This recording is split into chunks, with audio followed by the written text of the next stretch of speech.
What's up guys, and welcome back to another Pokemon X and Y Wi-Fi battle. This is a battle with one of my good friends, Alpha Gaming. Obviously channel will be linked in the description below. You know, he was just on Twitter, said battle me, so I was like, why not? I wanted some food, so I got some food when I battled him, and we had a battle. As you can see, I'm taking in Weavile, Manectric, Crawdaunt, a nice Infernape, Tyrantrum, and Aegislash, which is my special Aegislash. Tom is bringing Victini, Zygarde, this is his 5 IV Zygarde that he's got, so certainly powerful, and then Gyarados, Greninja, Infernape, and also a Azumarill too. So I'm going to lead off with Weavile. He actually starts off with Victini in the end. I was predicting maybe, I don't know, I didn't know exactly what he was going to start off with, so I put Weavile in because Weavile has the Ice Shard just in case something like Zygarde came in first. I can use the Ice Shard, that thing. But we'll just get on with the battle and we'll see. This is a very close battle, very close. It was really intense. I didn't think I was going to win at one point.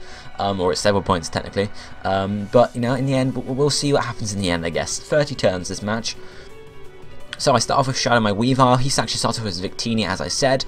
Now Victini, I wasn't sure whether it was faster than me or not, so I decided I'd just go straight for the switch out. I wasn't going to hang around, so I switched out and went into my, I think, Tyrantrum. Yes, my Tyrantrum here. This is my defensive Tyrantrum. It's got leftovers and maximum, I'm pretty sure, defense and health points EVs, so he goes for the U-turn actually, probably predicting a switch, as you know, rightly I did. So obviously then he can just switch in whatever he wants. I was predicting the Zygarde to come in here, but he actually sends out the Greninja, which is fair enough because Greninja is going to have stuff against us anyway. So now I have to switch out again, otherwise I'll take an Ice Beam, and I probably can't take an Ice Beam because Tyrantrum's not that especially defensive, at least this one isn't.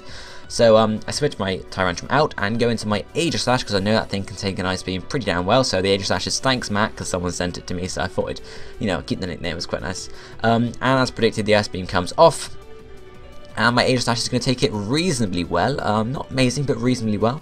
And then it, you know, heals up leftovers as well, which is quite nice indeed. So then I go, well, he goes to the Dark Pulse. I didn't really remember that Greninja got Dark Pulse, to be honest. You know, it slipped my mind it might be using that move, and does decent damage, doesn't take me out though. So I go for the stance change. Unfortunately, I went for the Shadow Ball because I was predicting a switch here.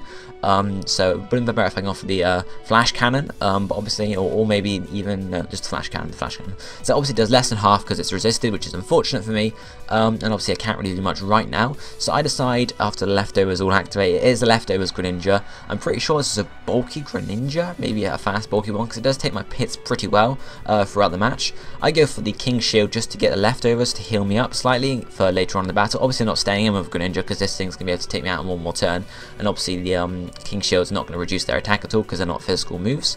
They're obviously going to get healed up by leftovers as well, which is, you know, I'd rather Aegislash gets healed up and, you know, let them heal up their Greninja too, because Greninja's really frail, so it's going to go down really easily, whereas Aegislash, you know, it's pretty bulk. So I have my Crawdaunt out, predicting obviously a Dark Pulse, which is exactly what comes off here, and the Dark Pulse then does, no, about quarter damage, a third damage, because obviously it's resisted, and Crawdaunt's reasonably good at resisting moves. Leftovers goes there. I go for the Aqua Jet because that's what Crawdaunt does. Aqua Jet Choice Band adaptability almost takes the Greninja out, like a couple of health points there, and then they go for the Grass Knot. I wasn't sure if they were carrying Grass Knot or not, but unfortunately they were, and that's going to take Crawdaunt out, unfortunately, which is a shame because Crawdaunt is real power, especially with adaptability and such, but unfortunately that's the way it works. So Greninja gets some leftovers restoration there, so I send my Weavile out now because at the moment it's a grass type, so an Ice Shard is just going to take him out. So then Tom knows this, so he's just going to switch out and go into Goku, who is his Infernape, which is going to be able to take the Ice Shard really well because obviously it's bulk. It's not bulk, it's pretty bulk, and obviously it's a fire type as well. So now I can't stay in because the Mark Punch is going to be more effective, so I switch out here and actually switch into my Aegislash, thanks Matt, and obviously I'm going to be immune to Mark Punch, which is my plan. I figured, yeah, if they use Mark Punch I'm fine. They could have gone for a fire type move, which is the risk there, but I was predicting Mark Punch because obviously they wanted just to take me out quicker, have the priority. Then I go for the King Shield here, and they, you know, Tom then does go for the Flare Blitz with the Infinite, which is unfortunate for him because he's going to get a double attack drop. I guess he was just figuring he could just, you know, go and just take him out and whatnot. So leftovers is really, I'm just trying to get my health points back up with leftovers here because I took a lot of damage from Dark Pulse earlier. So I decided to switch out again. Now this thing's on -2 health point and -2 attack, so we're not going to be able to do much damage from it. He goes for the bulk up this turn, I guess, just like want to bulk up and get his attack back to normal. So he's at -1 attack now and +1 defense, which kind of sucks for Tyrantrum here because Tyrantrum is a physical attacker, which, you know, it just sucks, but we have to deal with it. So then they are going to be faster. Obviously they go for the Mark Punch, which is again going to be faster, but Tyrantrum takes it really well thanks to the -1 attack, and we flinch because it's obviously carrying a King's Rot, which is, I saw it, was like, oh, that no, oh, this is really bummed me out. But they switch out because they realise they're not going to be able to do too much damage to this Tyrantrum, and they send out the Gyarados, which is obviously going to do more damage. Intimidate comes off and lowers my attack by 1 stage, which kind of sucks. I go for the Dragon Dance though, which is just going to sort of push my attack back up. I figured since I was able to take some more Mark Punches from that, I just go for the Dragon Dance and see if I can get my attack up. Obviously Intimidate just sort of cancels that out, but it's a good thing I did use it in the end, otherwise I'd be stuck at -1 attack. They Mega Evolve their Gyarados, obviously because it's a Mega Gyarados here, which is, you know, not great because it's more special bulk, but it is physical bulk too, and obviously Tyrantrum's physical attacker. Mold Breaker comes off. They aren't faster though, so we get the Thunderfang because obviously Dragon Dance. Thunderfang does over half though, which I'm really happy with. And the Waterfall is actually not going to take us out because it only does neutral damage, and Tyrantrum, as I mentioned, is physical. Physical bulk, physical attack and such. So it's going to be able to take it really well and get this sort of the health point restoration there. Tyrantrum then goes for the Thunderfang again, which is going to take out the Gyarados, which is quite nice. At least their Mega is out of the way, and we haven't even used our Mega yet, which is actually Mega Manectric. It's in the back somewhere. So, we are obviously, you know, we're looking pretty good. We've taken out 2 of their Pokemon. I can't remember quite how many. Out comes Azumarill, named Bleezus. Obviously, shiny Azumarill there. This thing's going to go for the Aqua Jet. I knew it wasn't going to take me out because bulk. So, you know, I managed to survive one of those. And the Thunderfang goes off here, which is going to do, you know, just over half. Didn't take him out, unfortunately, because Azumarill's, you know, reasonably bulky itself, actually. Leftovers pushed me up a bit. I had nothing else to do. I couldn't switch out to anyone else. So I figured I'd stay in and try and survive the Aqua Jet. But unfortunately, I don't. So that's a shame. You know, I thought there was a possibility I could, but I wasn't sure about the damages. So, and I didn't want to switch out and take some damage on another Pokemon. So I stayed in and sacrificed the Tyrantrum. I then Mega Evolved the Manectric. I was predicting a switch to the Zygarde here, which is obviously going to be 4 times effective from my Hidden Power Ice. So I decided to go for the Hidden Power Ice here. Intimidate's going to lower their attack too, which is quite nice there as well. I go for the Hidden Power, and that's going to do absolutely nothing to this thing because it's just going to resist it. I was like, oh no, it didn't switch out. They then go for the Super Power, which is going to push their attack down to -2. Which is, yeah, it's really bad for them. Aqua Jet is not going to do much damage at all now. Aqua Jet is indeed what they go for next, but obviously a Thunderbolt this time is just going to take them out. So I was really upset they didn't switch out to Zygarde. I was predicting the switch to Zygarde, predicting the Thunderbolt, but unfortunately it didn't come. So my bad there. But they take the Bleezus out, and then comes Zygarde here, right? So nice shiny Zygarde too, because obviously Tom's used power saves to make it shiny. Aura Break is going to reverse auras, but yeah. So I give Hidden Power Ice, as just mentioned, it's 4 times effective, and it's going to do a nice, decent, like 75% to this Zygarde. Zygarde is holding a Citrus Berry as well, which is interesting. I don't know any sets for Zygarde, really.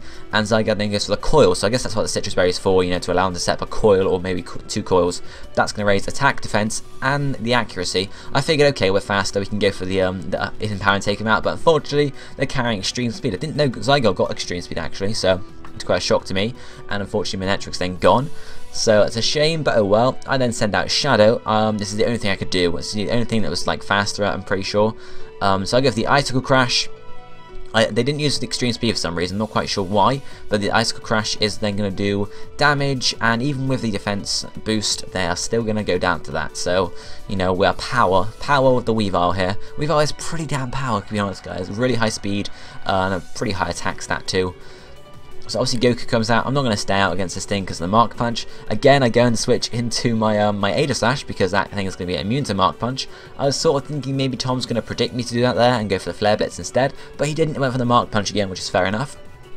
So obviously I get the leftovers there. I go for the King Shield here, but he predicts this King Shield and actually goes for a bulk up himself, which is fair enough of him, you know.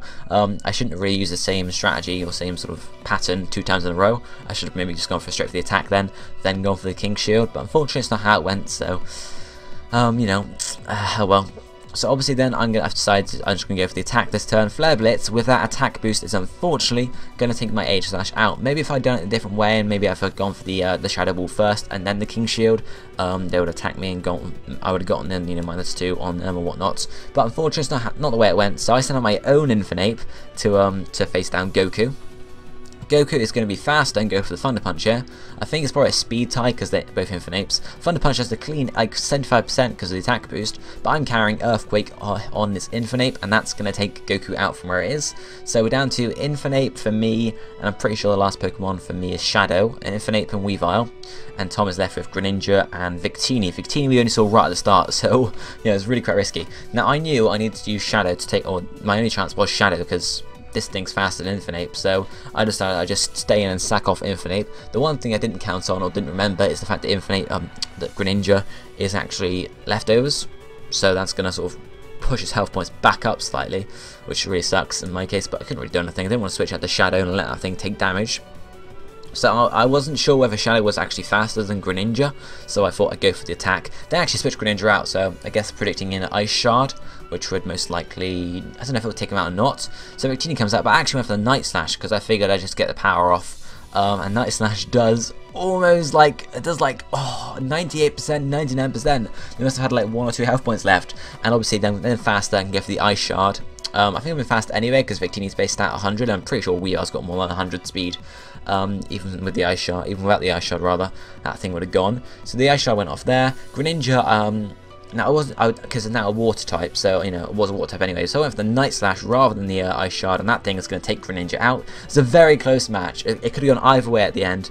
I checked afterwards after the match had finished, and like Shadow has base 125 speed, Greninja has base 122 speed. So it was like that much different, but it just goes to show you that Greninja is not the fastest you can find, sort of thing. So yeah, hope you guys enjoyed this battle. As I mentioned, Tom's channel is going to be linked in the description below if you want to check him out. And I guess I will see you next time, guys. Thank you for watching. Goodbye, my friends.